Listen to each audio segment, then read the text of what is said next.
대장동 일당과 유착해 뒷돈을 받은 혐의를 받는 정진상 민주당 정무조정실장이 결국 구속됐습니다. 증거인멸과 도망의 우려가 있다는 게 법원의 판단인데요. 이재명 대표의 최측근인 김용 부원장에 이어서 정 실장까지 신병이 확보되면서 이 대표를 겨냥한 검찰 수사도 속도를 낼 걸로 보입니다. 김다연 기자입니다.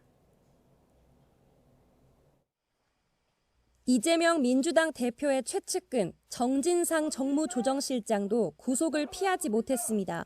재판부는 정 실장에게 증거인멸과 도주 우려가 있다고 판단했습니다. 혐의도 상당 부분 소명된다는 전제가 깔린 거로 해석됩니다.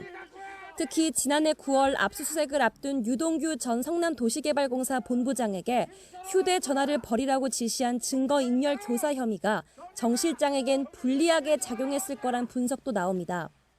8시간 넘게 이어진 구속심사에선 검찰과 정 실장 측의 팽팽한 공방이 이어졌습니다.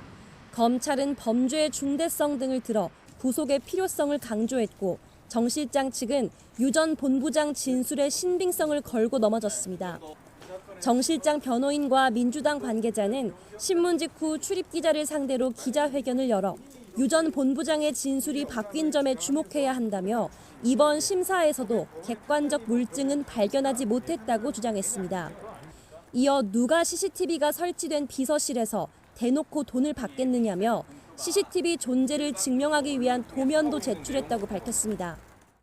유동규 씨가 그러면 거기서 CCTV가 달려있는 곳에서 정진상 실장에게 뇌물을 제공했다. 이 부분은 굉장히 객관적으로 합리적이지 않은 부분이잖아요. 얼굴 없는 오른팔로 불릴 정도로 대외 노출이 적었던 정 실장도 신문 전 공개적으로 모습을 드러내 검찰 수사가 허위라며 직접 목소리를 냈습니다.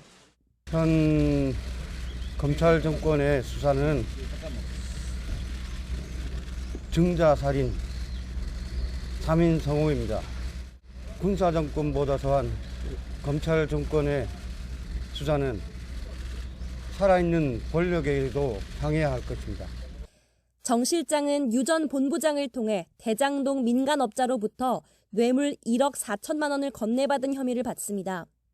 또 공무원으로 일하며 업자에게 사업 관련 내부 비밀을 흘려주거나 개발이익 일부인 428억 원을 공동으로 약정받은 혐의도 적용됐습니다.